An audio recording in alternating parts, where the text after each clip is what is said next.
तो hello guys, हम देखने वाले हैं जो है मतलब एस के झांसर का जो सामान्य विज्ञान है उसको, जो आगामी जो रेलवे का एग्जाम है उसके लिए काफ़ी इंपॉर्टेंट भी है। आप देख सकते हैं 5th addition 2024-25 based on NCERT पर है। रेलवे के लिए काफ़ी अच्छी बुक है। एस के झांसर जाने जाते हैं रेलवे के लिए ही पढ़ाने के लिए। तो एस के झांसर का मतलब साइंस वाला बुक हम कराने वाले हैं।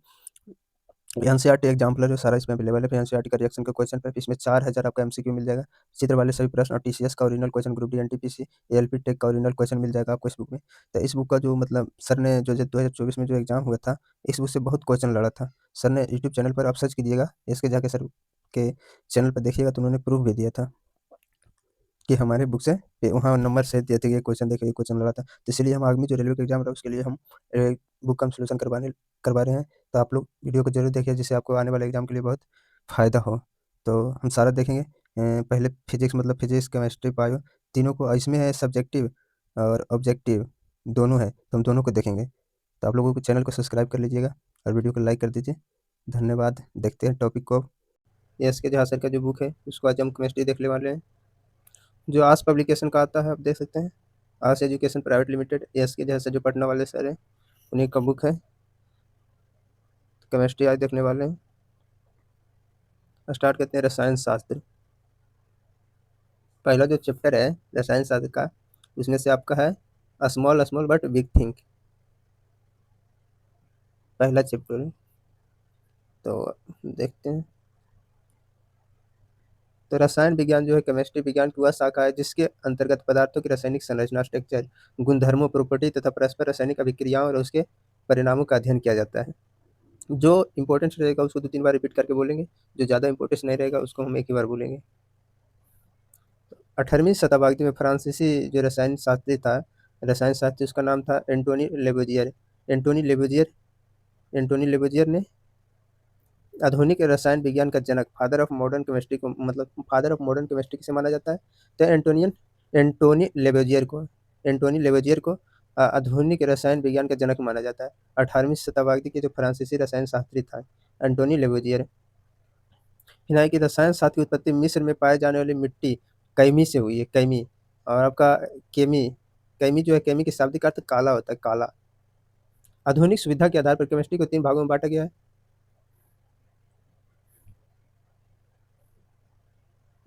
इनमें से आपका जो रसायन के 3 भागों में बांटा गया, उनमें से पहला आपका भौतिकी रसायन, फिर आपका है कार्बनिक रसायन और अकार्बनिक रसायन। भौतिकी रसायन, तो भौतिकी में आपका भौतिकी रसायन में इसके अंतर्गत है अणुओं के भौतिक गुणों का अध्ययन किया जाता है। भौतिकी रसायन में अणुओं का भौतिक गुणों का अध्ययन किया जाता है। और फिर कार्बनिक रसायन है, तो कार्बनिक रसायन में इसके अंतर्गत कार्बन एवं हाइड्रोजन से युक्त कार्बनिक यौगिक, केमिकल कंपाउंड्स का अध्ययन किया जाता है। उदाहरण में आपका है जो कार्बनिक है जिसमें जो C2H5OH, CH3COOH, ये सब कार्बनिक रसायन है। फिर उसके बाद अकार्बनिक रसायन जो है इसके अंतर्गत सभी अकार्बनिक का अध्ययन किया जाता है।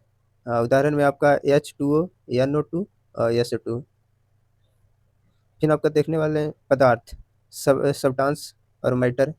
पदार्थ में आपका वह वस्तु जो स्थान घेरे तथा जिसमें भार हो उसे पदार्थ कहते हैं। वह वस्तु जो स्थान घेरे और जिसमें भार हो उसे पदार्थ कहते हैं, जैसे कि हवा, पानी, गैस इत्यादि। फिर आपको पदार्थ का वर्गीकरण। पदार्थ के वर्गीकरण में आपका पहला है पदार्थ। पदार्थ को 2 भागों में बांटा गया, भौतिक वर्गीकरण और रासायनिक वर्गीकरण। भौतिक वर्गीकरण में आपका 3 हुआ था, ठोस, सॉलिड, द्रव जिसे लिक्विड कहते हैं, गैस। और आपका जो रासायनिक में आपका होता है शुद्ध पदार्थ और मिश्रण। और शुद्ध पदार्थ को भी 2 भागों में बांटा गया, तो शुद्ध पदार्थ को 2 भाग में, पहला तत्व एलिमेंट और दूसरा यौगिक और कंपाउंड है। फिर आपका तत्व को 3 भागों में, एलिमेंट है इसको 3 भागों में बांटा गया है। पहला आपका धातु है जो मेटल, फिर अधातु नॉन मेटल, रूप धातु मेटलाइड्स। फिर यौगिक को 2 भागों में बांटा गया है, कार्बनिक यौगिक और अकार्बनिक यौगिक। फिर आपका मिश्रण को 2 भागों में बांटा गया है, मिश्रण को 2 भागों में बांटा गया है, समांग मिश्रण और विषमांग मिश्रण।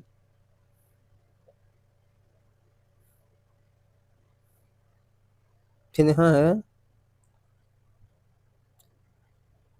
भौतिक अवस्था के आधार पर पदार्थों को मुख्यतः 3 वर्गों में बांटा गया। भौतिक अवस्था के आधार पर 3 वर्गों में बांटा गया। ठोस जैसे सॉलिड, दूसरा द्रव यानी लिक्विड, तीसरा गैस।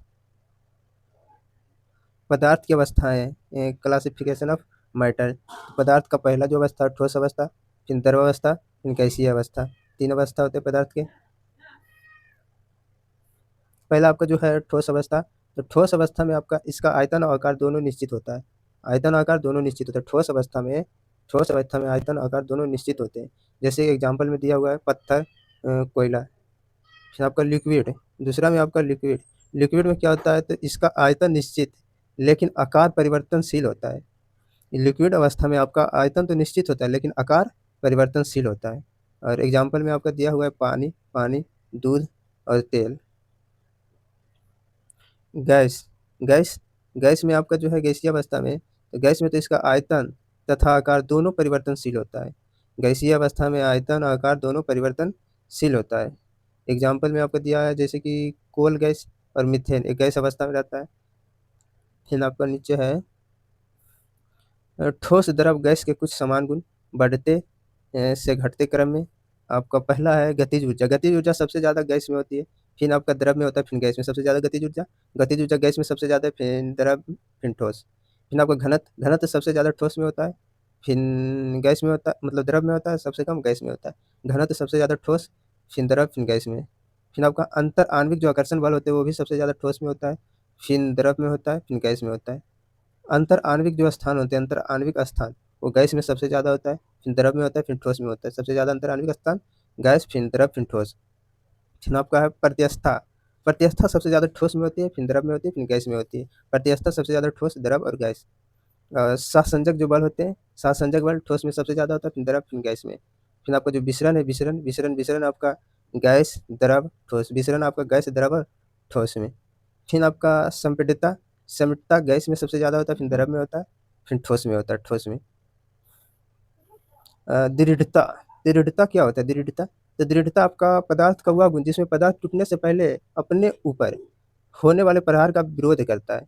पदार्थ का वह गुण जिसमें पदार्थ टूटने से पहले अपने ऊपर होने वाले प्रहार का विरोध करता है, उसे दृढ़ता कहते हैं, दृढ़ता।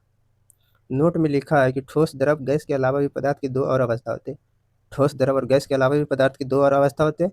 उनमें से आपका पहला जो प्लाज्मा अवस्था है, फिर आपका Bose-Einstein condensate, Bose-Einstein condensate.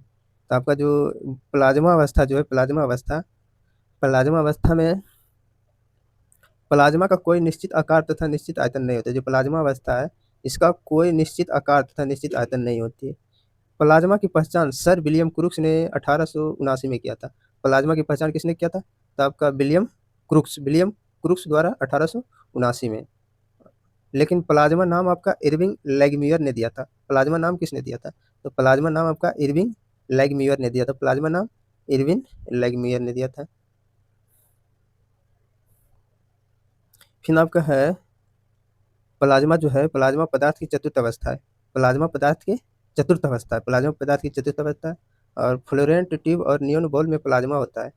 फ्लोरेंट tube और नियॉन बॉल में क्या पाया जाता है, तो प्लाज्मा। फ्लोरेंट ट्यूब और नियॉन बॉल में प्लाज्मा पाया जाता है। सूर्य और तारों की जो ऊष्मा होती है, ऊर्जा, सूर्य और तारों में ऊष्मा जो ऊर्जा होती है, वो प्लाज्मा अवस्था के कारण होता है। सूर्य और तारों में जो ऊष्मा या ऊर्जा होती है वो प्लाज्मा अवस्था के कारण होती है। फिर आपका दूसरा जो था वो बोस-आइंस्टीन कंडेंसेट। बोस-आइंस्टीन कंडेंसेट जो है यह पदार्थ की 5वीं अवस्था है। बोस-आइंस्टीन कंडेंसेट पदार्थ की 5वीं अवस्था है। कम घनत्व तथा कम ताप पर पदार्थ को ठंडा करने से बीईसी तैयार किया जाता है। मतलब कह रहा है कम घनत्व और कम ताप पर पदार्थ को अगर ठंडा करते हैं तो बीईसी मतलब बोस-आइंस्टीन कंडेंसेट तैयार किया जाता है। बोस-आइंस्टीन कंडेंसेट तैयार किया जाता है। पदार्थ में होने वाला आपका पदार्थ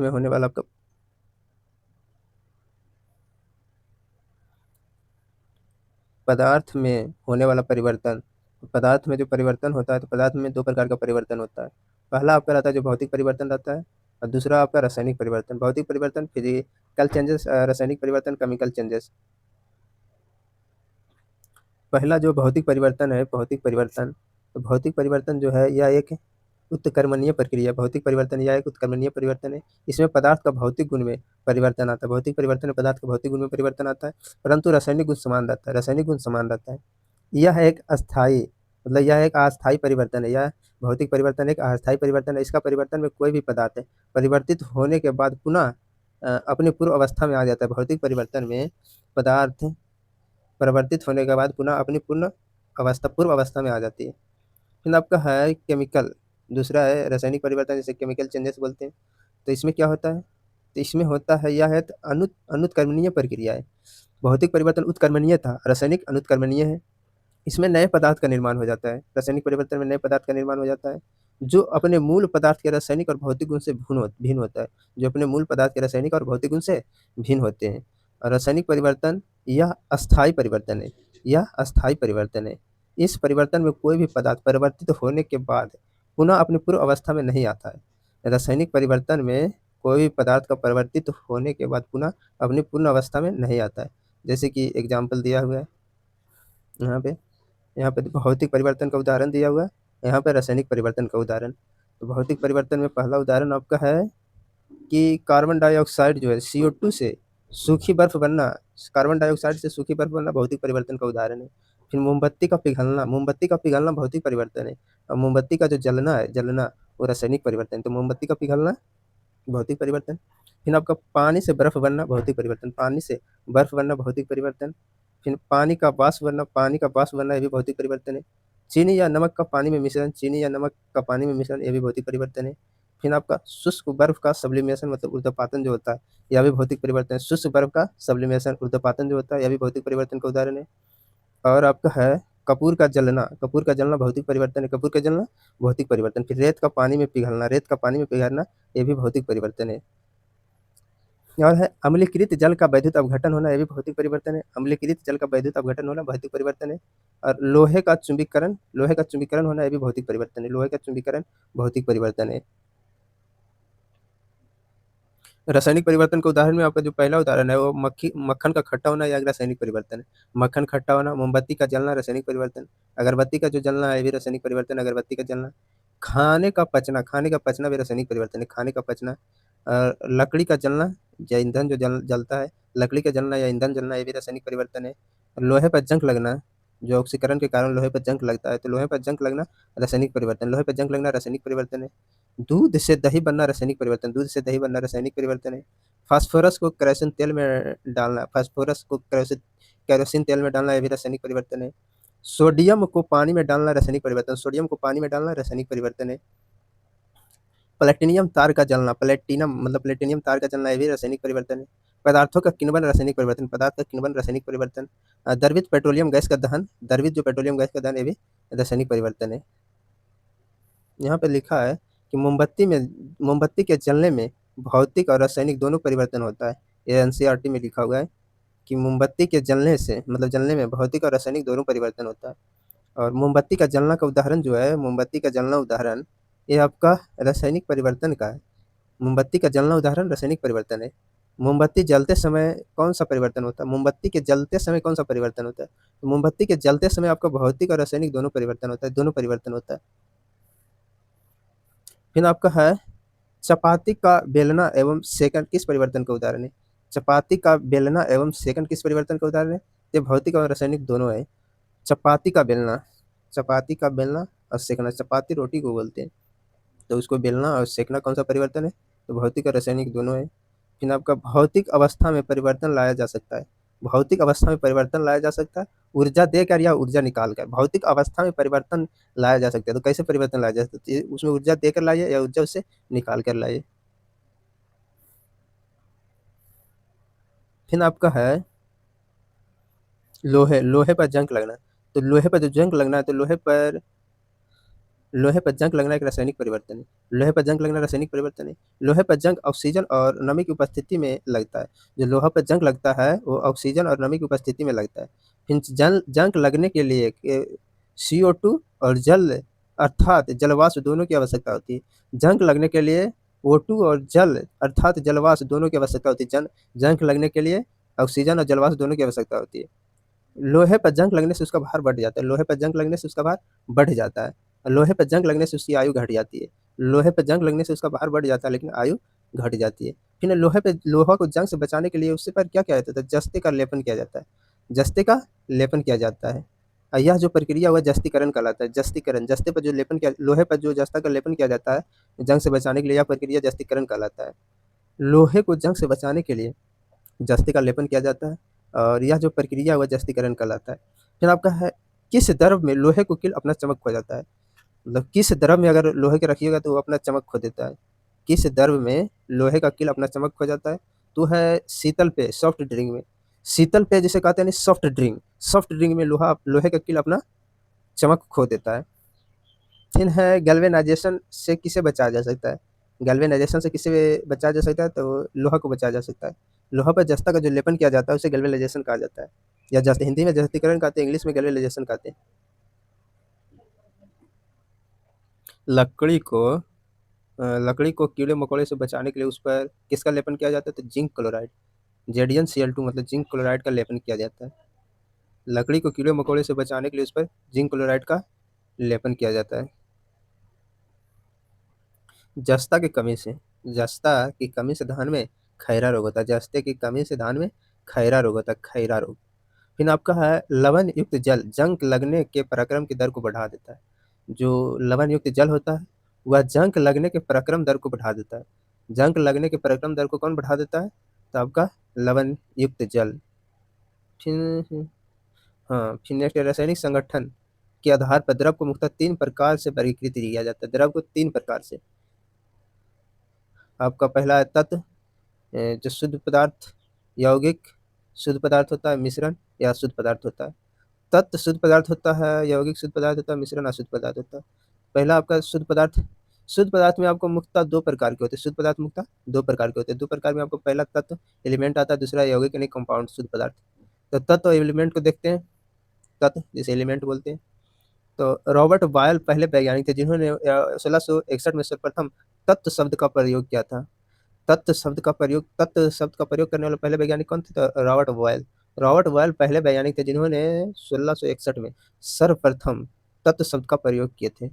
फिर आपका तत्व की परिभाषा सर्वप्रथम किसने दिया था, तत्व की परिभाषा, तो आपका एंटोनी लॉरेंट लेबोजियर ने दिया था।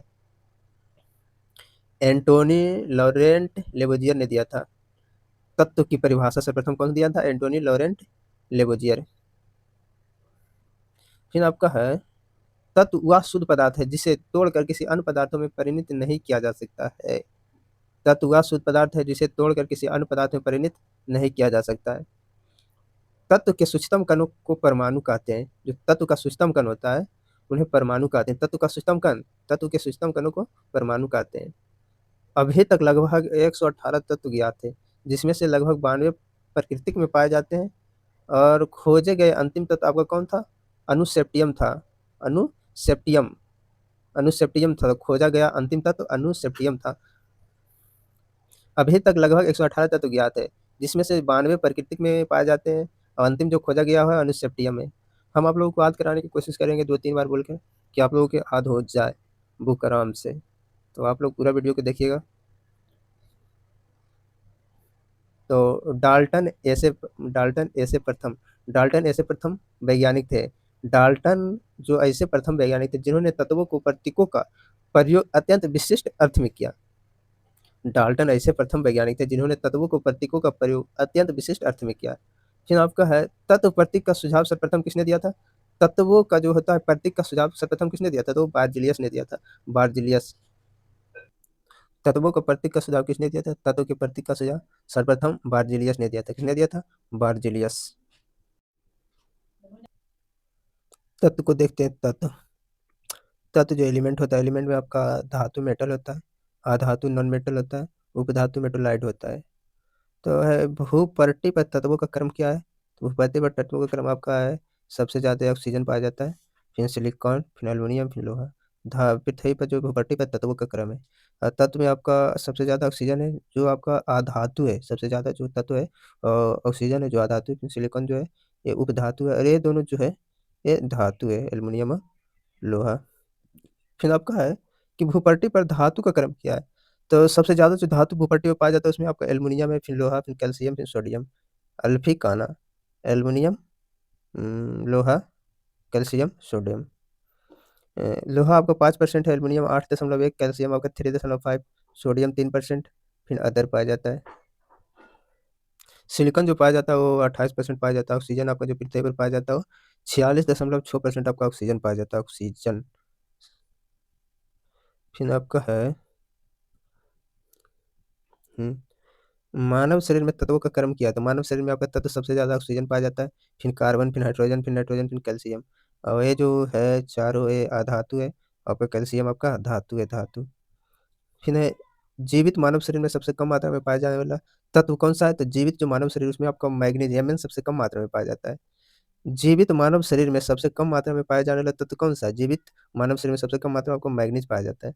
फिर वायुमंडल में सर्वाधिक मात्रा में पाया जाता है, तो वायुमंडल में सर्वाधिक मात्रा में आपका नाइट्रोजन पाया जाता है, नाइट्रोजन वायुमंडल में सबसे अधिक मात्रा में नाइट्रोजन पाया जाता है।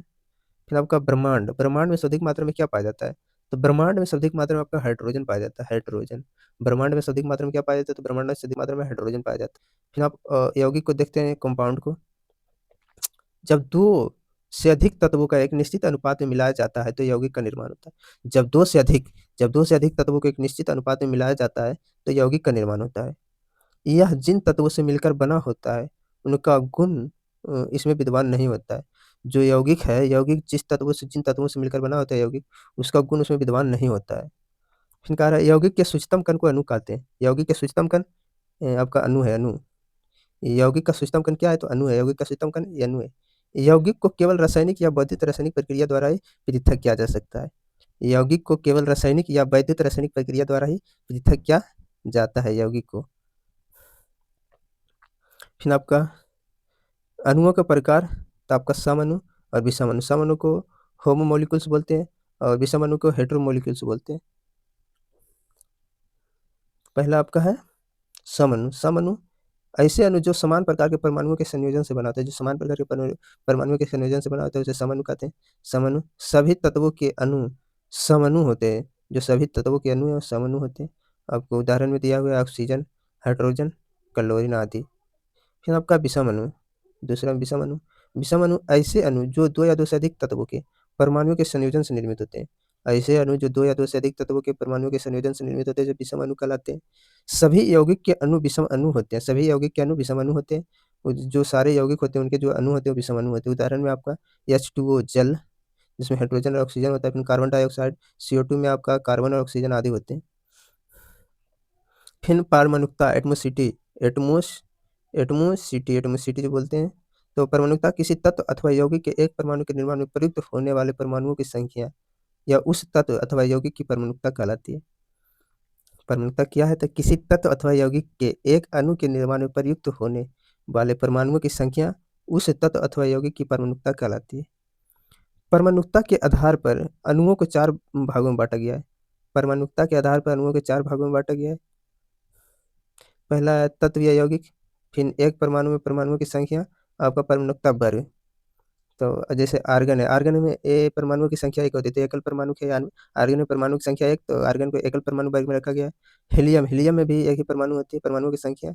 तो एक अणु में इसमें परमाणुओं की संख्या एक ही होती है, तो ये भी एकल परमाणु है, एकल परमाणु। फिर आपका आयरन, आयरन में भी एक अणु में परमाणुओं की संख्या एक ही होती है, ये भी एकल परमाणु है। फिर आपका हाइड्रोजन है, ये भी हाइड्रोजन को आप देख रहे हैं कैसे लिखा रहा है? हाइड्रोजन H2 लिखाता है, H2। तो हाइड्रोजन के जो होता है एक अणु में, हाइड्रोजन के एक अणु में जो परमाणु की संख्या दो होती है, तो ये द्विपरमाणु का हाइड्रोजन, द्विपरमाणु का। आप क्लोरीन को भी देख सकते हैं, Cl2 लिखाता है, Cl2, जिसमें दो परमाणु होते हैं, ये द्विपरमाणु है। फिर जल, जल जो देख रहे हैं इसमें तीन परमाणु है, दो गो हाइड्रोजन है, एक गो ऑक्सीजन है, तो तीन परमाणु जिसे त्रिपरमाणु वर्ग में रखा गया है। फिर अमोनिया NH3, तो इसमें चार परमाणु होते हैं, तो इसे चतुर्थ परमाणु वर्ग में रखा गया है। फिर सल्फर या सेट होता है, जिसमें आठ परमाणु होते हैं, तो इसे बहुपरमाणु बोला जाए, बहुपरमाणु में रखा गया है।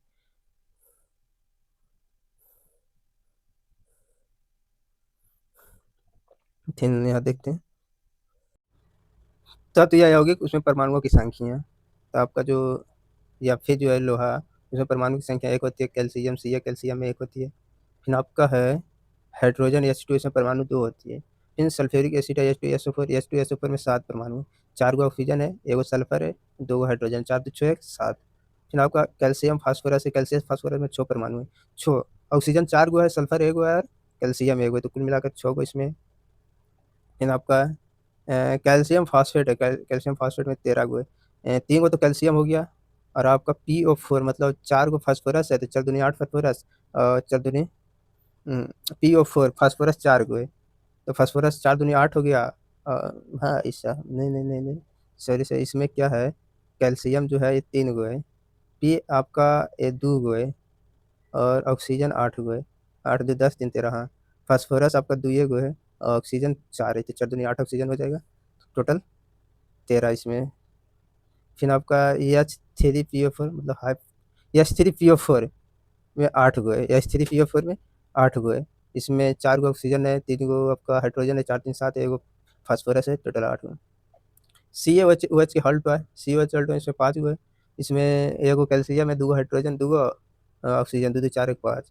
फिर NH4Cl, इसमें 6 गो 4 गो ऑक्सीजन है, नहीं 4 गो हाइड्रोजन है इसमें। इसमें 4 गो हाइड्रोजन है, एगो Cl क्लोरीन है, एगो नाइट्रोजन है, तो 4 2 6 गो। यहाँ की मानव शरीर में उपस्थित यौगिक का क्रम क्या है? तो मानव शरीर में सबसे ज़्यादा यौगिक में आपका जल पाया जाता है, H2O जल, उसके बाद प्रोटीन रहता है, उसके बाद फैट रहता है, उसके बाद कार्बोहाइड्रेट। मानव शरीर में सबसे ज़्यादा जल की मात्रा होती है H2O, फिर उसके बाद प्रोटीन रहती है, उसके बाद फैट रहता है, उसके बाद कार्बोहाइड्रेट। H2O मतलब जल। जल, तो जल का प्रकृति में सर्वजोमान गुण है। तो जल एक यौगिक है, जल या एक यौगिक है, जल या एक यौगिक है। इसका परमाणु का जो अनुपात होता है 2 अनुपात 1, इसमें 2 गो हाइड्रोजन रहता है, 1 ऑक्सीजन रहता है। जल में परमाणु का अनुपात 2 अनुपात 1, 2 ऑक्सीजन 1 हाइड्रोजन। परमाणु भार का अनुपात कितना होता है? तो 2.8, तो कटेगा तो 1 अनुपात में दशमलव नहीं, 2:16, 2:16 तो कट जाएगा, तो 1:8 रहेगा। परमाणु भर का अनुपात 1:8 रहेगा। अब परमाणु की संख्या जल में कितना परमाणु रहता है? तो जल में 2 गो हाइड्रोजन रहता है, 1 ऑक्सीजन, तो टोटल 3 परमाणु। तत्वों का प्रकार, तत्व 2 प्रकार के तत्व होते हैं, एक हाइड्रोजन होता है, एक ऑक्सीजन, 2 प्रकार के तत्व होते हैं। और इसका क्वथनांक कितना होता है? तो इसका जो क्वथनांक होता है वो 100 डिग्री सेल्सियस होता है, इसका क्वथनांक। जल का क्वथनांक 100 डिग्री केल्विन में 373 होता है, रूमर में आपका 80 डिग्री रूमर होता है, और फ़ारेनहाइट में 272 डिग्री होता है, 212 सॉरी 212 डिग्री होता है फ़ारेनहाइट में। और जल का हिमांक कितना होता है? जल का हिमांक 0 डिग्री सेल्सियस होता है, और केल्विन में 273 केल्विन होता है, रूमर में 0 रूमर होता है, फ़ारेनहाइट में 32 डिग्री फ़ारेनहाइट होता है, 32 डिग्री फ़ारेनहाइट होता है। फिर मिश्रण को देखते हैं। मिश्रण 2 या 2 से अधिक पदार्थों को किसी भी अनुपात में मिला दिया जाता है तो उसे मिश्रण कहते हैं। 2 या 2 से अधिक पदार्थों को किसी भी अनुपात में मिला दिया जाता है तो उसे मिश्रण कहते हैं। मिश्रण में उनके अवयवी तत्वों का गुण मौजूद होता है, मिश्रण में उनके अवयवी तत्वों का गुण मौजूद रहता है। मिश्रण की संरचना तय नहीं होती, जो मिश्रण होती है उसकी संरचना तय नहीं होती है। जैसे कि यहाँ पे दिया हुआ है, मिश्रण की संरचना तय नहीं होती है। तो एग्जाम्पल में यहाँ दिया हुआ हवा, बारूद, चीनी, पानी का मिश्रण आदि। फिर आपका है मिश्रण के प्रकार। मिश्रण के प्रकार में आपको पहला होता है समांगी मिश्रण, जिसे होमोजेनियस मिक्सचर बोल लेते हैं। तो जिस मिश्रण के प्रत्येक भाग के सभी गुण एक समान होते हैं उसे समांगी मिश्रण कहते हैं। जैसे दिया हुआ है, चीनी का नमक में अगर विलयन बनाते हैं, चीनी का नमक में विलयन, अल्कोहल तथा जल का विलयन, तो ये समांगी मिश्रण है। फिर आपका दूसरा है जो विषमांगी मिश्रण, हेट्रोजीनस मिक्सचर। तो विषमांगी मिश्रण में जिस मिश्रण के प्रत्येक भाग के गुण एक समान नहीं होते हैं उसे विषमांगी मिश्रण कहते हैं। जैसे कि दिया रेत तथा जल का मिश्रण, पेट्रोल जल का मिश्रण, और दूध। फिर यहाँ पर लिखा है विषमांगी मिश्रण को कीप या फनल से अलग करते हैं। जो विषमांगी मिश्रण होता है उसे कीप या फनल से अलग करते हैं। केवल विषमांगी मिश्रण ही टिंडल प्रभाव को दर्शाता है। कह रहा है केवल विषमांगी मिश्रण ही टिंडल प्रभाव को दर्शाता है। टिंडल प्रभाव को कौन दर्शाता है? केवल विषमांगी मिश्रण। यहाँ पर लिखा है तत्व, तत्व जिसका अकेला सूत्र होता है। तत्व उसे कहते हैं जिसमें सिर्फ अकेला सूत्र होता है, जैसे एग्जाम्पल में, या फिर लोहा एक तत्व है, निकेल, CO कोबाल्ट। यौगिक, यौगिक जिसमें एक या एक से अधिक सूत्र होता है, एक या एक से अधिक सूत्र, जैसे यहाँ CO2 कार्बन डाइऑक्साइड, जिसमें कार्बन और ऑक्सीजन 2 गो है तो एक से अधिक है। H2O जल है, इसमें हाइड्रोजन और ऑक्सीजन एक से अधिक है तो यौगिक हो गया। फिर आपका मिश्रण, मिश्रण का कोई सूत्र या फार्मूला नहीं होता है, जैसे कि एग्जाम्पल में आपके शराब, वायु, इस सबका कोई फार्मूला नहीं होता, तो मिश्रण है। मिश्रण को अलग करने की विधि, पहला आपका है रवाकरण, क्रिस्टलाइजेशन, रवाकरण। रवाकरण में क्या होता है? किसी विलयन को धीरे धीरे ठंडा करके ठोस अवस्था में बदलने की प्रक्रिया को रवाकरण कहते हैं। किसी विलयन को धीरे धीरे ठंडा करके ठोस अवस्था में बदलने की प्रक्रिया को रवाकरण कहते हैं, रवाकरण। फिर आपका है, तो इस विधि द्वारा ठोस अकार्बनिक पदार्थों को मिश्रण के अवयवों या संघटकों का पृथक किया जाता है। रवाकरण द्वारा जो विधि है, तो इस विधि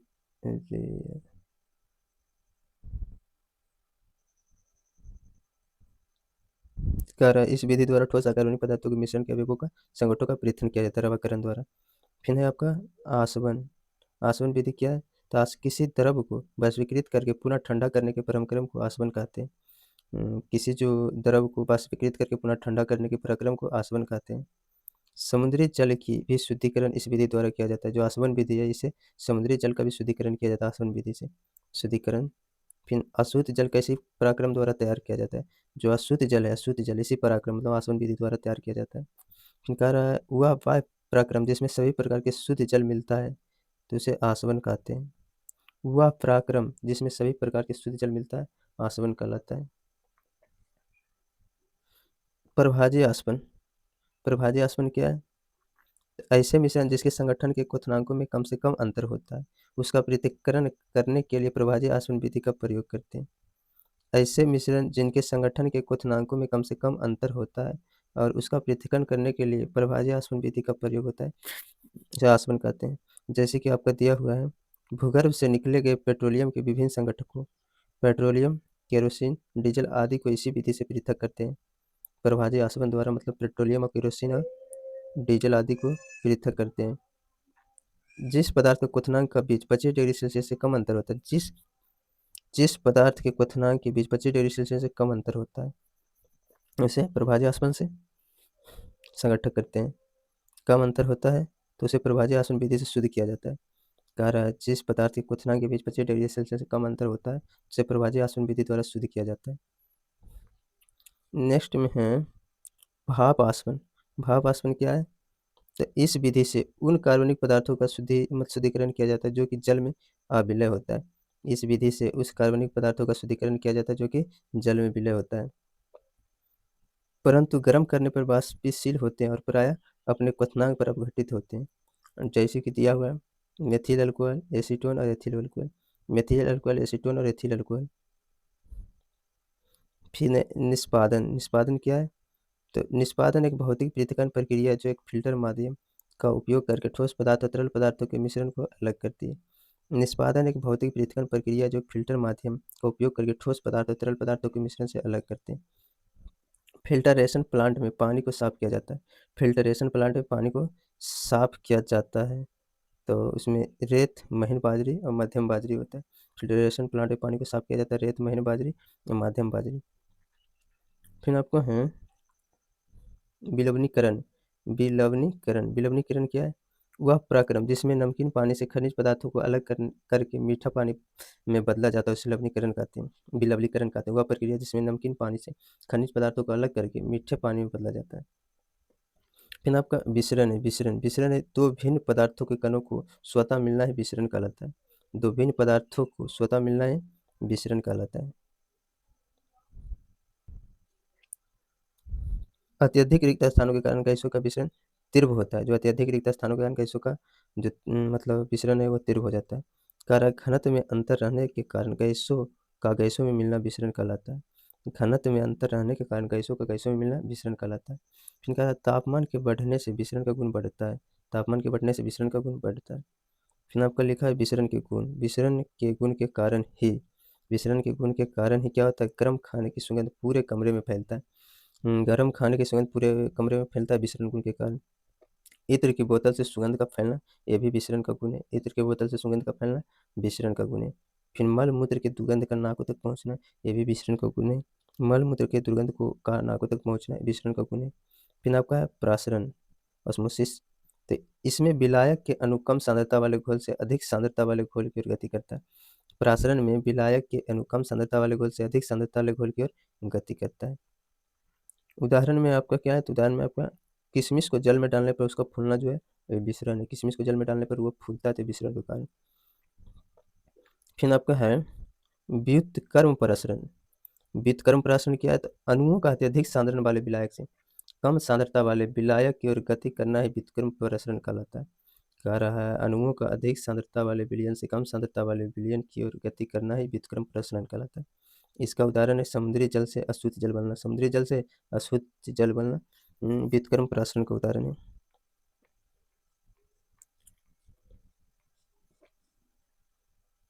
यहाँ पे नोट में लिखा है कुछ, नोट में कि सूखे पौधों को डिंडियों से अनाज को अलग करने का थ्रेसिंग कहलाता है। क्या कर रहा है? सूखे पौधों की डांडियों से, सूखे पौधे के डांडियों से अनाज को अलग करना थ्रेसिंग कहलाता है। फिर नेक्स्ट है अनाज से भूसी को अलग करना निष्पावन कहलाते हैं। अनाज से भूसी को अलग करना निष्पावन कहलाता है।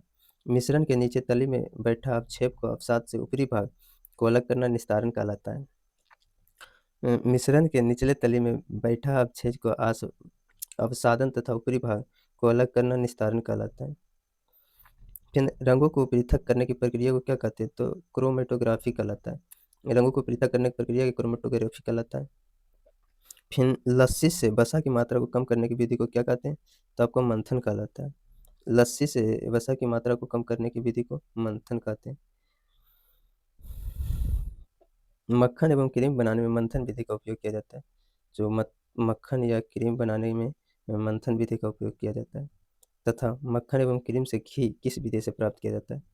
मक्खन तथा क्रीम से घी किस विधि से प्राप्त किया जाता है? तो निस्तारण एवं निष्पादन विधि। मक्खन एवं क्रीम से घी किस विधि से प्राप्त किया जाता है? निस्तारण एवं निष्पादन। पानी एवं कॉपर सल्फेट के विलयन से कॉपर सल्फेट को अलग किया जाता है। पानी एवं कॉपर सल्फेट के विलयन को कॉपर को अलग किया जाता है तो वाष्पीकरण विधि द्वारा। पानी एवं कॉपर सल्फेट के विलयन से कॉपर सल्फेट को अलग किया जाता है वाष्पीकरण विधि द्वारा। वाष्पन या विसरण और गैसों के प्रसार ताप बढ़ने से क्या होता है? तो आपका बढ़ता है। ताप बढ़ने से तो बढ़ता है। वाष्पन विसरण और गैसों के प्रसार का ताप बढ़ने से बढ़ता है। नेक्स्ट, ठोस द्रव गैस ताप का प्रभाव को देखते हैं। तो यहाँ पे है सॉलिड, ठोस है, लिक्विड है। तो जो ठोस से लिक्विड में बदलता है तो इसे कहते हैं गलनांक, मेल्टिंग कहते हैं। ठोस से गैस में बदलता है तो इसे गलनांक कहते हैं। मतलब ठोस से द्रव में बदलता है। फिर आपका द्रव से आपका ठोस बनता है तो इसे फ्रीजिंग या जमाव कहते हैं। लिक्विड से जब सॉलिड बनता है फ्रीजिंग या मतलब जमाव कहते हैं। फिर आपका है ठोस से डायरेक्ट गैस बन जाता है। ठोस से डायरेक्ट गैस तो इसे सब्लिमेशन या ऊर्ध्वपातन कहते हैं। ठोस से गैस सब्लिमेशन या ऊर्ध्वपातन कहते हैं। फिर आपका गैस से जब ठोस बनता है तो इसे डिपोजिशन कहते हैं। गैस से जब ठोस बनता है तो इसे डिपोजिशन कहते हैं। फिर आपका है लिक्विड से जब गैस बनता है तो इसे इवोपोरेशन, इवोपोरेशन मतलब वाष्पन कहते हैं। लिक्विड से जब गैस बनता है। फिर आपका जब गैस से लिक्विड बनता है तो इसे कंडक्शन मतलब संघनन कहते हैं। जब गैस से लिक्विड बनता है तो कंडक्शन यानी संघनन कहते हैं। ठोस का दर में बदलना गलन या मिलेटिंग है। ठोस का दर में बदलना गलन या मिलेटिंग। फिर द्रव का ठोस में बदलना जमना या फ्रीजिंग है। द्रव का ठोस में बदलना जमना या फ्रीजिंग है। फिर गैस का सीधे ठोस के रूप में बदलना डिपोजिशन है। गैस सीधे ठोस के रूप में अगर बदलता है तो डिपोजिशन है। द्रव का वाष्प में बदलना वाष्पीकरण, इवापोरेशन। द्रव का वाष्प में बदलना वाष्पीकरण। वाष्प का द्रव में बदलना संघनन, कंडक्शन है। वाष्प का द्रव में बदलना संघनन। आपका ठोस द्रव गैस मतलब ठोस से द्रव, द्रव से गैस जो बनता है जिसे ऊष्मस्वशी प्रक्रिया कहते हैं। मतलब ठोस से द्रव, द्रव से गैस बनता है जिसे ऊष्मस्वशी बोलते हैं। और गैस से द्रव, द्रव से ठोस जो बनता है जिसमें ऊष्मक्षेपी प्रक्रिया कहते हैं। ऊष्मक्षेपी प्रक्रिया। फिर आपका है क्वथनांक से कम ताप पर द्रव के वाष्प में परिवर्तित होने की प्रक्रिया को क्या बोलते हैं? तो बोलते हैं आपका वाष्पीकरण। क्वथनांक से कम ताप पर द्रव के वाष्प में परिवर्तित होने की प्रक्रिया को वाष्पीकरण बोलते हैं। तथा क्वथनांक पर या क्वथनांक से ऊपर वाष्प में बदलना वाष्पन कहलाता है। तथा क्वथनांक पर या क्वथनांक से ऊपर वाष्प में बदलना वाष्पन कहलाता है। फिर कह रहा है वाष्पीकरण एक सतहीय परिघटना या प्रक्रिया है। जो वाष्पीकरण है यह एक सतहीय प्रक्रिया, सतहीय। फिर आपका ऊर्ध्वपातन, सब्लिमेशन। जब कोई पदार्थ ठोस से सीधे गैस में बदल जाता है तो यह पदार्थ ऊर्ध्वपातित पदार्थ कहलाता है तथा यह प्रक्रिया ऊर्ध्वपातन कहलाती है। एग्जाम्पल में आपका दिया है कपूर। कपूर सीधे ठोस से गैस में बदल जाता है। फिर आपका आयोडीन है। गंधक जो जिसे सल्फर कहते हैं, गंधक सल्फर, ये भी ठोस गैस में बदल जाता है। फिर आपका नौसादर है जो NH4Cl होता है, नौसादर। फिर आपका एंथ्रासीन है, एंथ्रासीन। फिर आपका बेंजोइक नेफ्थेलिन है, आयोडोफर। नेफ्थेलिन, आयोडोफर, ये सब ये जो ऊर्ध्वपातन का उदाहरण है जो ठोस से डायरेक्ट गैस में बदलता है। यहाँ पे नोट में लिखा है कि बेंजोइक अम्ल का उपयोग खाद्य पदार्थों के संरक्षण में किया जाता है। जो बेंजोइक अम्ल है इसका उपयोग जो किया जाता है वो खाद्य पदार्थों के संरक्षण में किया जाता है। फिर आपका है समुद्री घास, लेमिनेरिया से आयोडीन प्राप्त किया जाता है। जो समुद्री घास है लेमिनेरिया, इससे आयोडीन प्राप्त किया जाता है। फिर आपका है समुद्र के पानी से सोडियम प्राप्त किया जाता है। अर्थात समुद्र के पानी में सोडियम होता है। कह रहा है कि समुद्र के पानी से सोडियम प्राप्त किया जाता है, अर्थात समुद्र के पानी में सोडियम होता है। उच्च दाब तथा निम्न ताप पर गैस संघनित हो जाते हैं। उच्च दाब तथा निम्न ताप पर गैस संघनित हो जाते हैं। जो भार होता है वो नाइट्रोजन का भार हीलियम से ज़्यादा है। नाइट्रोजन का भार हीलियम से ज़्यादा है। प्रथम सबसे हल्की गैस आपका हाइड्रोजन है। प्रथम सबसे हल्की गैस हाइड्रोजन है। फिर आपका द्वितीय सबसे हल्की गैस हीलियम है। द्वितीय सबसे हल्की गैस हीलियम है। हाइड्रोजन को आवारा गैस कहा जाता है। हाइड्रोजन को आवारा गैस कहा जाता है। आवारा गैस किसे कहा जाता है? हाइड्रोजन को। हाइड्रोजन गैस अधिक ज्वलनशील होता है। जो हाइड्रोजन गैस है अधिक ज्वलनशील होता है। वायु के टायरों में भरी जाती है हीलियम गैस। वायु के टायरों में भरी जाती है हीलियम गैस। फिर आपका गुब्बारों में भरी होती है। गुब्बारों में भी हीलियम भरी होती है। गुब्बारों में भरी होती है हीलियम। कृत्रिम रूप से सांस लेने के लिए अस्पतालों का प्रयोग होता है। तो प्रयोग होता है ऑक्सीजन और हीलियम का पानी द्रव में मिश्रण, पानी द्रव अवस्था में। कह रहा है कृत्रिम रूप से जो होता है, कृत्रिम रूप से सांस लेने के लिए अस्पतालों में प्रयोग होता है, तो होता है ऑक्सीजन और हीलियम का मिश्रण, ब्रैकेट में पानी द्रव अवस्था में। कम गहराई पर समुद्र में जाने पर गोताखोर जो होता है क्या लेकर जाता है? तो ऑक्सीजन और नाइट्रोजन का जो सिलेंडर रहता है वही लेके जाता है। कम गहराई पर समुद्र में जाने पर ऑक्सीजन और नाइट्रोजन के मिश्रण वाले गैस को लेके जाता है। फिर अधिक गहराई में समुद्र में जाने पर आपको ऑक्सीजन और हीलियम वाली आपका ऑक्सीजन सिलेंडर लेके जाना होगा। अधिक गहराई में समुद्र जाने पर ऑक्सीजन और हीलियम वाला ऑक्सीजन सिलेंडर। फुटबॉल में भरी जाने वाला गैस आपका नाइट्रोजन है। फुटबॉल में जो भरी जाती है, फुटबॉल में भरी जाने वाली गैस नाइट्रोजन फुटबॉल में। तेल के नमूने को लंबे समय तक ताज़ा रखने के लिए आपको प्रयोग होता है। तेल के नमूने जो होता है, तेल के नमूने को लंबे समय तक ताज़ा रखने के लिए प्रयोग क्या होता है? तो हीलियम एंड नाइट्रोजन गैस का प्रयोग होता है। Helium and nitrogen gas. यदि दो गुब्बारा में हाइड्रोजन और ऑक्सीजन को समान अणु भरे हुए हो और उनमें से एक साथ छेद किया जाए तो हाइड्रोजन से भरा गुब्बारा पहले संकुचित होगा। कहने का मतलब यह है कि यदि दो गुब्बारा हाइड्रोजन और ऑक्सीजन के समान अणु भरे हुए हो और उनमें से एक को छेद कर दिया जाए, मतलब दोनों के एक साथ छेद कर दिया जाए, दोनों में से पहले कौन सा बैलून पिचकेगा? तो जो हाइड्रोजन वाला है भरा गुब्बारा वो पहले संकुचित हो जाएगा, मतलब पहले पचक जाएगा। अस्पतालों में कृत्रिम रूप से सांस लेने के लिए ऑक्सीजन तथा हीलियम का प्रयोग किया जाता है, जो कि पात्र में द्रव अवस्था में रहता है। जो पात्र रहता है जिसमें रखा रहता है उसमें द्रव अवस्था में रहता है। कोल्ड ड्रिंक, फिज soda, lemon soda, club soda द्रव में गैस का मिश्रण है। द्रव में गैस का मिश्रण। जो आप पीते हैं कोल्ड ड्रिंक, फिज सोडा पीते हैं, लेमन सोडा और क्लब सोडा, या द्रव में गैस का मिश्रण होता है। द्रव में गैस का मिश्रण।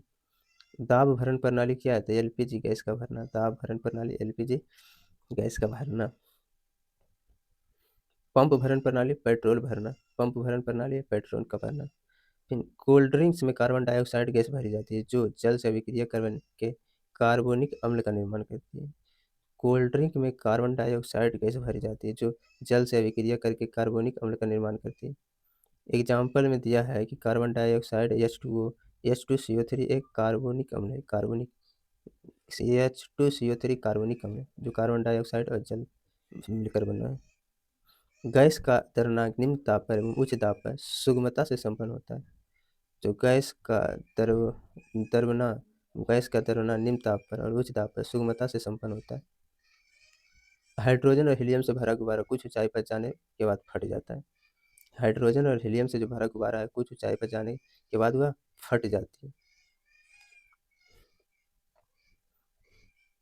हाइड्रोजन सबसे पहले फटेगा, अधिक दूर जाएगा हीलियम वाला। हाइड्रोजन सबसे पहले फटेगा, अधिक दूर जाएगा हीलियम वाला। नाइट्रोजन सबसे कम ऊपर जाएगा। नाइट्रोजन से जो अगर भरा गुब्बारा रहेगा तो सबसे कम ऊपर जाएगा। और हाइड्रोजन वाला अगर पहले फटेगा, अधिक दूर जाएगा हीलियम वाला। यहाँ पे पदार्थ है, यहाँ पे क्वथनांक है। शुद्ध पानी का क्वथनांक कितना होता है? तो 100 डिग्री सेल्सियस होता है। अशुद्ध पानी का क्वथनांक 100 डिग्री सेल्सियस से ज़्यादा होता है। अशुद्ध पानी भारी जल D2O जिसे गुरु जल या डाइटोरियम ऑक्साइड बोलते हैं, इसे 101.4 डिग्री सेल्सियस क्वथनांक होता है। ईथर का क्वथनांक 14 डिग्री सेल्सियस होता है। ईथर का क्वथनांक। फिर आपका है वर्षा का जल अशुद्ध जल विद्युत का कुचालक होता है। जो वर्षा का जल है वह अशुद्ध जल विद्युत का कुचालक। वर्षा का जल और अशुद्ध जल जो होता है, वर्षा का जल और अशुद्ध जल जो होता है विद्युत का कुचालक होता है। प्रेशर कुकर के अंदर खाना जल्दी पक जाता है क्योंकि कुकर के अंदर जब दाब बढ़ता है तो तापमान लगभग 125 डिग्री सेल्सियस से 130 डिग्री सेल्सियस हो जाता है। प्रेशर कुकर के अंदर खाना जल्दी पक जाता है क्योंकि कुकर के अंदर जब दाब बढ़ता है तो तापमान 125 से 130 डिग्री सेल्सियस हो जाता है, इसलिए खाना जल्दी पक जाता है प्रेशर कुकर में। बारूद, बारूद, तो बारूद की खोज आपका रोजर बेकर ने किया था। जो बारूद है, बारूद का खोज किसने किया था? तो बारूद का खोज आपका रोजर बेकर ने किया था बारूद का। बारूद चारकोल गंधक सोरा का मिश्रण होता है। जो आपको बारूद है, बारूद ये आपका चारकोल गंधक सोरा का मिश्रण होता है। KNO3 पोटेशियम नाइट्रेट सोरा या नाइट्रेट है। KNO3 पोटेशियम नाइट्रेट को सोरा या नाइटर बोलते हैं, सोरा या नाइटर। फिर कैल्शियम कार्बोनेट CaC3, इसे खड़िजा चूना पत्थर या संगमरमर भी बोलते हैं। कैल्शियम कार्बोनेट CaCO3 को खड़िजा चूना पत्थर या संगमरमर भी बोलते हैं इसको। Hg पारा जो है वो हाइड्राग्राम H/DRA हाइड्रा जेराम जो है वो Hg पारा, फिर पारद जो है, फिर क्विक सिल्वर या द्रव्य धातु कहते हैं पारा को। फिर आपका है मोती का मुख्य अवयव क्या है? तो मोती का जो मुख्य अवयव होता है कैल्शियम कार्बोनेट होता है। मोती का मुख्य अवयव कैल्शियम कार्बोनेट होता है। अंडे का आवरण बना होता है, तो अंडे का जो आवरण बना होता है कैल्शियम कार्बोनेट का बना होता है। अंडे का आवरण कैल्शियम कार्बोनेट का बना होता है। फिर कैप्सूल का आवरण बना होता है तो जिलेटिन प्रोटीन का जो जाल में घुलनशील होता है। आपका कैप्सूल का आवरण बना होता है जिलेटिन प्रोटीन का जो जल में घुलनशील होता है। कैप्सूल का आवरण जिलेटिन प्रोटीन का होता है, जल में घुलनशील होता है। फिर देखते हैं ऑब्जेक्टिव। इस बुक में ऑब्जेक्टिव और सब्जेक्टिव दोनों है, तो ऑब्जेक्टिव भी देख लेते हैं। पहला नंबर है, पहले ने एक थैला में कुछ सब्जियां जैसे फ्रेंच ब्रेक्स, भिंडी, हरी मिर्च, बैगन, आलू सभी मिलाकर खरीदा। पृथक्करण की निम्नलिखित विधियों में कौन सा विधि उसके लिए पृथक करने के लिए अधिक उपयुक्त होगा? तो हाँ, ये बड़ा बड़ा सब्जी है तो इसको कहा हाथ जो हस्त चयन, हाथ से इसको हम अलग कर सकते हैं, तो ऑप्शन नंबर डी सही है। दूसरा नंबर क्वेश्चन कह रहा है, बूझो की दादी मधुमेह से पीड़ित है, उसके डॉक्टर ने उसे कम वसा वाली लस्सी लेने की सलाह दी। इसे बनाने के लिए बूझा के लिए निम्नलिखित में से कौन सा विधि सर्वाधिक उपयुक्त होगा? तो आपको बताएं लस्सी बनाने के लिए ऑप्शन सी मंथन विधि, मंथन मंथन विधि का उपयोग करेंगे। तीसरा नंबर क्वेश्चन है, निष्पादन की विधि का उपयोग करके आप निम्नलिखित में से किस मिश्रण को अलग कर पाएंगे? तो निष्पादन का विधि उपयोग करके हम जो है वह दूध में कॉर्नफ्लेक्स मिश्रण को अलग कर पाएंगे। दूध में कॉर्नफ्लेक्स मिश्रण को अलग कर पाएंगे हम इस विधि से, निष्पादन की विधि का उपयोग करके। फिर क्वेश्चन नंबर 4 कह रहा है कि डंठल के बंडलों के अनाज को अलग निम्नलिखित में से कौन सा विधि सबसे अधिक उपयुक्त होगा? तो डंठलों से आपका अनाजों के अलग करने के लिए हम उपयोग करेंगे ऑप्शन डी थ्रेसिंग विधि। फिर आपका है ऑप्शन नंबर 5, निम्नलिखित 4 मिश्रण दिए गए हैं। पहला में है राजमा और काबुली चना, दूसरा में दाल और चावल, फिर तीसरा में राइस फ्लेक्स और मक्का, चौथा में आलू चिप्स और बिस्कुट। इनमें से किससे निष्पादन की विधि से अलग किया जा सकता है? तो आपका जो ऑप्शन सही है तो ऑप्शन 3 और 4, राइस फ्लेक्स और मक्का, आलू चिप्स और बिस्कुट को, तो ऑप्शन नंबर डी सही है। 3 और 4 को हम निष्पादन की विधि से अलग कर सकते हैं, निष्पादन। क्वेश्चन नंबर 6 है, अपने घर पर मक्खन और क्रीम से घी बनाते हुए देखा गया है। घी को अवशेषों से अलग करने के लिए किस विधि या पद्धति का उपयोग किया जा सकता है? तो ये तो आपका होगा option number B. Option number B में आपका है 2 और 3, निस्तारण और निष्पादन विधि। ऑप्शन नंबर बी आपका सही होगा, 2 और 3। एक बार और रिपीट कर देते हैं। अपने घर पर मक्खन और क्रीम से घी बनाते हुए देखा होगा। घी के अवशेषों को अलग करने के लिए किस विधि या पद्धति का उपयोग किया जाता है? तो उपयोग किया जाता है निस्तारण और निष्पादन विधि। फिर क्वेश्चन नंबर 7 है, ग्रीष्मकाल में बूझे प्रदर्शित प्लास्टिक की बोतल में पानी लेकर विद्यालय जाता है। एक दिन उसने अपनी बोतल स्कूल में छोड़ दी, बोतल में अभी भी कुछ पानी बचा था। अगले दिन उसने बोला कि खाली हिस्से की भीतरी सतह पर कुछ पानी की बूंदें देखा गया। पानी की इन बूंदों का निर्माण किसके कारण हुआ है? तो आपका हुआ है ऑप्शन नंबर सी, वाष्पीकरण और संघनन के कारण, वाष्पीकरण और संघनन के कारण हुआ है। क्वेश्चन नंबर 8 कह रहा है, पहेली ने बूझो से एक गिलास पानी मांगा। पहेली ने बूझो से एक गिलास पानी मांगा, उसने उसे एक गिलास बर्फ का ठंडा पानी दिया। पहेली ने गिलास की बाहरी सतह पर पानी की कुछ बूंदों को देखा और बूझो से पूछा कि पानी की इन बूंदों का निर्माण कैसे हुए? निम्नलिखित में से कौन सा बूझो का उत्तर होना चाहिए? ऑप्शन नंबर डी होगा वायुमंडलीय जलवाष्प के संघनन से, वायुमंडलीय जलवाष्प के संघनन से। 9वां नंबर क्वेश्चन है, मोमबत्ती जलते समय पहेली ने निम्नलिखित में परिवर्तन को देखा। पहेली ने मोमबत्ती जलते समय पहेली ने किस परिवर्तन को देखा? तो आपका 9 नंबर का जो सही है तो ऑप्शन नंबर डी है, पहला और चौथा। पहला में क्या है, तो जो क्वेश्चन था कि मोमबत्ती जलते समय पहेली ने निम्नलिखित में किस परिवर्तन को देखा है, तो ऑप्शन नंबर ए को देखा है, वह मोम पिघल रहा है। जब देख रहा है तो देख रहे मोम पिघल रहा है और पिघलता हुआ मोम जमा हो रहा है, एक घटना को देख रहे परिवर्तन को। तो क्वेश्चन नंबर 10, चाय पत्ती को बेलना और चाय पत्ती को सेकना यह परिवर्तन है, यह परिवर्तन है, तो ऑप्शन नंबर सी आपका सही हो जाएगा। उल्टा किया जा सकता है, क्रमशः उल्टा नहीं किया जा सकता है। उल्टा किया जा सकता है, क्रमशः उल्टा नहीं किया जा सकता है। फिर 11 नंबर क्वेश्चन, 11 में कहा गया है कि दूध से दही बनने पर निम्नलिखित में कौन सा सही है? दूध से दही बनना आपका, तो क्या होगा, तो ऑप्शन नंबर ए आपका, इसकी अवस्था तरल से अर्ध ठोस में बदल जाएगी। और और इसका जो होगा परिवर्तन को पूर्ववत नहीं किया जाएगा। दूध से दही बन जाएगा तो इसको पूर्ववत नहीं किया जाएगा, इसका स्वाद में भी बदलाव आ जाएगा। दूध थोड़ा मीठा टाइप लगता है, दही खट्टा टाइप लगता है, रंग तो तीनों को वाइटे रहेगा। तो पहला परिवर्तन, तीसरा, चौथा परिवर्तन होगा। तो 11 नंबर का ऑप्शन नंबर सी आपका सही हो जाएगा, पहला, तीसरा और चौथा। 12 नंबर क्वेश्चन है कि 1 ग्राम कॉपर सल्फेट के पाउडर में तनु सल्फ्यूरिक एसिड की 2 बूंदें मिलाई गई और फिर इसे घुलने के लिए थोड़ी मात्रा में गर्म पानी डाला गया। तो चरण 1, ठंडा होने पर सुंदर नीले रंग का क्रिस्टल अलग हो जाएगा। ठंडा होने पर सुंदर नीले रंग का क्रिस्टल अलग हो जाएगा। चरण 2 में कह रहा है, चरण 1 और चरण 2 है। चरण 2 में कह रहा है चरण 1 और चरण 2 है,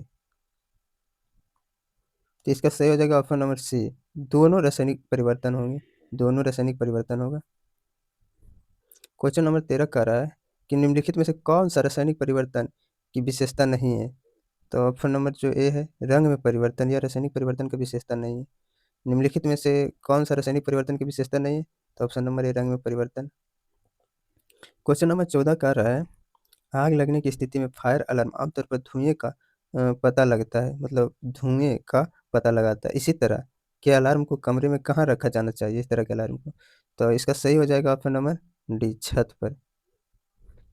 अगर आग लगने की स्थिति में फायर अलार्म आमतौर पर धुएं का पता लगाता है, तो इस स्थिति में इस अलार्म को कमरे में कहाँ रखना चाहिए, तो छत पर रखना चाहिए।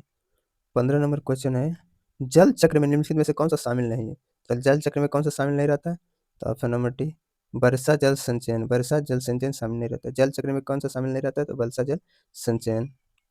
फिर आपका 16 नंबर क्वेश्चन है कि निम्नलिखित में से कौन सा पराक्रम आपको हर प्रकार की अशुद्धियों से मुक्त जल देगा, तो ऑप्शन नंबर बी होगा, आसवन, आसवन। निम्नलिखित में से कौन सा पराक्रम आपको हर प्रकार की अशुद्धियों से मुक्ति जल देगा, तो आसवन है वो।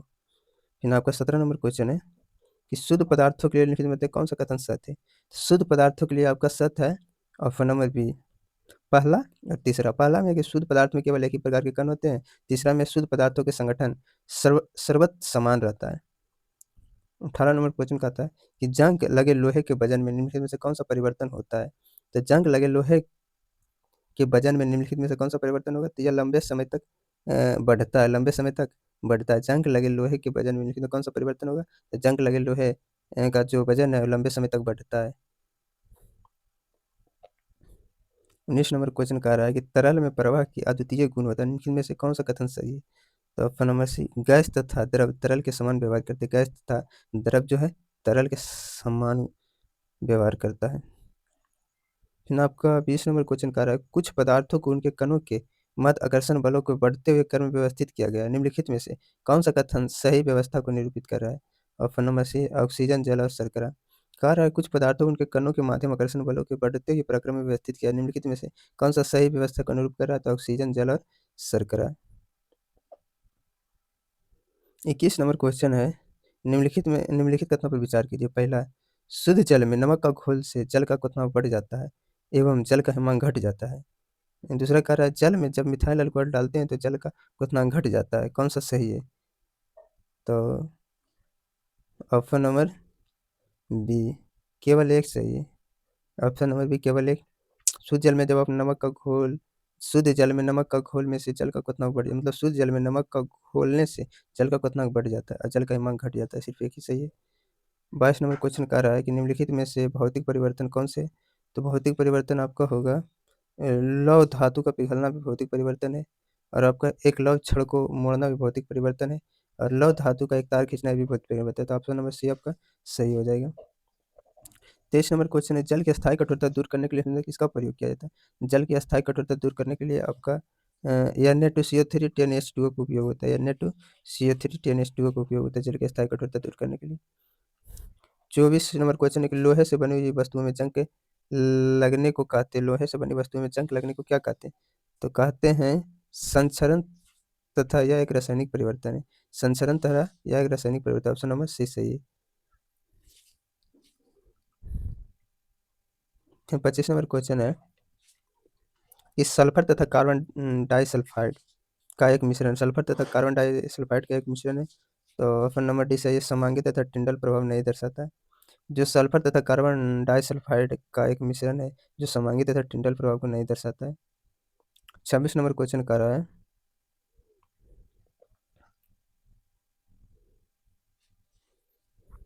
निम्नलिखित अभिक्रिया के अनुसार दो पदार्थ ए और बी अभिक्रिया का तृतीय पदार्थ ए बी बनाता है, मतलब 2A + B A2AB बना रहे थे। निम्नलिखित में से कौन सा कथन अभिक्रिया के संदर्भ में सही नहीं है? तो सही नहीं है तो 1, 3 और 4 सही नहीं, 1, 3 और 4 सही नहीं। एक में क्या उत्पाद A2B पदार्थ ए बी ए तथा बी के गुण प्रदर्शित करता है। 3 कह रहा है कि इस प्रकार बना उत्पाद यौगिक के रूप में परिगणित नहीं किया जा सकता है। चौथा, इस प्रकार बना उत्पाद एक तत्व है। गलत। ऑप्शन नंबर तीनों जो है मतलब इस अभिक्रिया के संदर्भ में सही नहीं है। तो सही कौन सा है? सही है कि उत्पाद का सदैव एक निश्चित संगठन होगा। 27 नंबर क्वेश्चन कह रहा है कि आयोडीन एक टिंक्चर प्रतिरोधी गुण रखता है। यह विलयन निम्नलिखित में से किसको घोलने पर बनता है? तो ऑप्शन नंबर डी अल्कोहल में आयोडीन के घोलने पर बनता है। कह रहा है आयोडीन एक टिंक्चर प्रतिरोधी गुण रखता है। यह विलयन जो है निम्नलिखित में किसको घोलने से बनता है? तो अल्कोहल में आयोडीन को घोलिएगा तब। 28 नंबर क्वेश्चन है कि भौतिक अवस्था में परिवर्तन लाया जा सकता है। तो भौतिक अवस्था में परिवर्तन लाया जा सकता है जब तंत्र को ऊर्जा दी जाती है या ली जाती है। जब तंत्र को ऊर्जा दी जाती है या ली जाती है तो परिवर्तन लाया जा सकता है। 29 में कि निम्नलिखित में से किसे रासायनिक संयोजन के दो महत्वपूर्ण नियमों की स्थापना करके रासायनिक विज्ञान की नींव रखी थी? तो ऑप्शन नंबर डी है एंटोनी एल लेवोजियर ने। एंटोनी एल लेवोजियर ने। 30 नंबर क्वेश्चन है कि निम्नलिखित में से कौन सा कथन सत्य है? पहला, एक संतुलित रासायनिक समीकरण में विकारकों और उत्पादों में सभी तत्वों के परमाणुओं की संख्या समान होती है।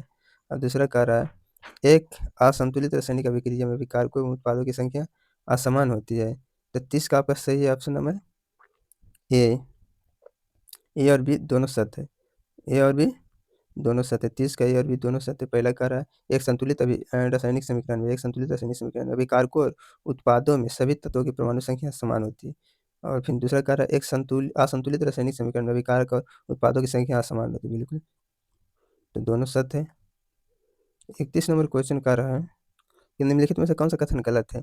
गलत आपका ऑप्शन नंबर ए ठोस पदार्थ का आकार निश्चित होता है। ये गलत है। ठोस पदार्थ का आकार निश्चित होता है। सही कौन सा? सही आप तीनों है कि ठोस पदार्थ का आयतन निश्चित होता है, ठोस पदार्थ कठोर होते हैं, ठोस पदार्थ लगभग असंपीडनीय होते हैं।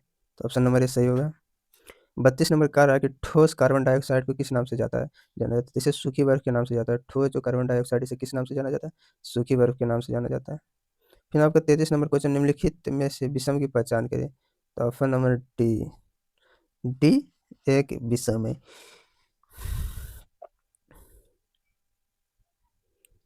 34 नंबर निम्नलिखित में से कौन सा पदार्थ फ्लोरेंट में उपस्थित गैस की प्रकृति के आधार पर एक विशेष रंग के साथ चमकता है? तो ऑप्शन नंबर है प्लाज्मा। प्लाज्मा कह रहा है निम्नलिखित में से कौन सा पदार्थ फ्लोरेंट में उपस्थिति गैस के प्रकृति के आधार पर एक विशेष रंग के साथ चमकता है? तो आपका प्लाज्मा है।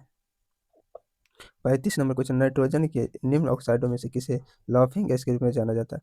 तो ऑप्शन नंबर डी है N2O nitrous oxide.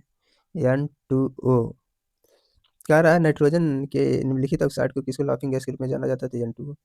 36 number question है कि निम्नलिखित में से कौन सा ऊर्ध्वपातन कर सकता है? निम्नलिखित में से कौन सा ऊर्ध्वपातन कर सकता है? तो आपका है अमोनिया क्लोराइड। ऑप्शन डी सही है। अमोनियम क्लोराइड कर सकता है ऊर्ध्वपातन।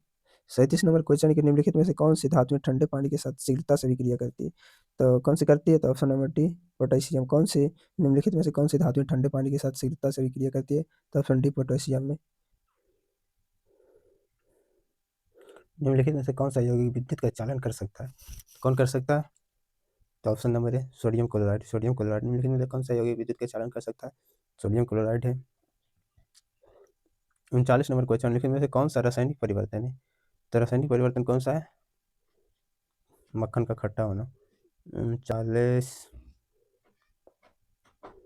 39 के मक्खन का खट्टा होना। रासायनिक परिवर्तन निम्नलिखित में से कौन सा है? तो ऑप्शन नंबर है मक्खन का खट्टा होना है। 40 नंबर क्वेश्चन है कि 12 डिग्री सेल्सियस पर जल की भौतिक अवस्था पर क्या होती है? 12 डिग्री सेल्सियस पर जल की भौतिक अवस्था क्या होती है? तो ऑप्शन नंबर सी द्रव होता है, द्रव। 12 डिग्री सेल्सियस पर जल की भौतिक अवस्था में द्रव होती है। 41 नंबर क्वेश्चन है कि निम्नलिखित में से किस परिवर्तन करके किसी पदार्थ को एक अवस्था या रूप से दूसरे में परिवर्तित किया जा सकता है? तो ऑप्शन नंबर डी तापमान। तापमान। कह रहा है निम्नलिखित में से किसमें परिवर्तन करके किसी भी पदार्थ को एक अवस्था या रूप से दूसरे में परिवर्तित किया जा सकता है? ताप में, ताप परिवर्तन करके। 42 नंबर क्वेश्चन है कि ठोस के कणों के संदर्भ में निम्नलिखित में से क्या सही है? तो ठोस के कणों के संदर्भ में निम्नलिखित में से क्या सही है? तो सही है ऑप्शन नंबर सी कि व्यवस्थित तरीके से विन्यासित होते हैं। ठोस के कणों के संदर्भ में क्या सही है? तो ठोस के कण व्यवस्थित तरीके से विन्यासित होते हैं। 43 नंबर क्वेश्चन कह रहा है कि अम्लीय वर्षा होती है, तो अम्लीय वर्षा होती है option number D, option A और बी दोनों, ए और बी दोनों, SO2 और SO2 और NO2, SO2 और NO2 दोनों, SO2 और NO2 के कारण अम्लीय वर्षा होती है, तो ऑप्शन नंबर डी सही है। 44 नंबर क्वेश्चन कह रहा है कि अभी तक वैज्ञानिकों द्वारा पदार्थ की कितनी अवस्थाएं तय की गई है? तो ऑप्शन नंबर बी 5 अवस्था। कितना अवस्था? 5।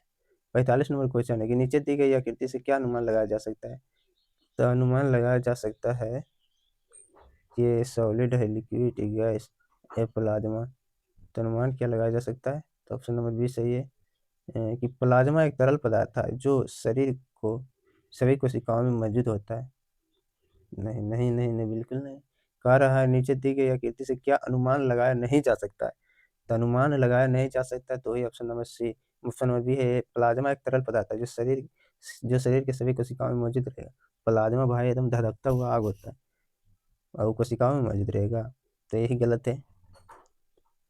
46 कह रहा है कि यदि अमोनिया गैस तो कपूर है अमोनिया, यदि अमोनिया गैस तो कपूर है, बी ठोस अवस्था में। अमोनिया गैस तो कपूर है, ठोस अवस्था में अमोनिया गैस कपूर होता है।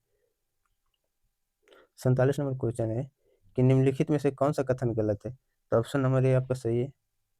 पदार्थ के कण स्थिर अवस्था में होते हैं, पदार्थ का कण स्थिर अवस्था में होते हैं, एक गलत है। ऑप्शन नंबर निम्नलिखित में से कौन सा कथन गलत है? तो पदार्थ के कण स्थिर अवस्था में होते हैं, गलत है। सही है कि पदार्थ के कण बहुत छोटे होते हैं, पदार्थ के कण एक दूसरे को आकर्षित करता है, पदार्थ के कणों के बीच रिक्त स्थान होता है। 48 नंबर क्वेश्चन है कि विज्ञान में कौन सा नियम मिश्रण के गुणों को पालन नहीं करता है? तो मिश्रण के गुणों को पालन नहीं करते, तो ऑप्शन नंबर डी है इसकी संरचना तय है, इसकी संरचना तय है। 49 नंबर, सितारों में प्लाज्मा बनने का कारण क्या है? सितारों में प्लाज्मा बनने का कारण क्या है? तो कारण है उच्च तापमान। सितारों का प्लाज्मा बनने का कारण उच्च तापमान है।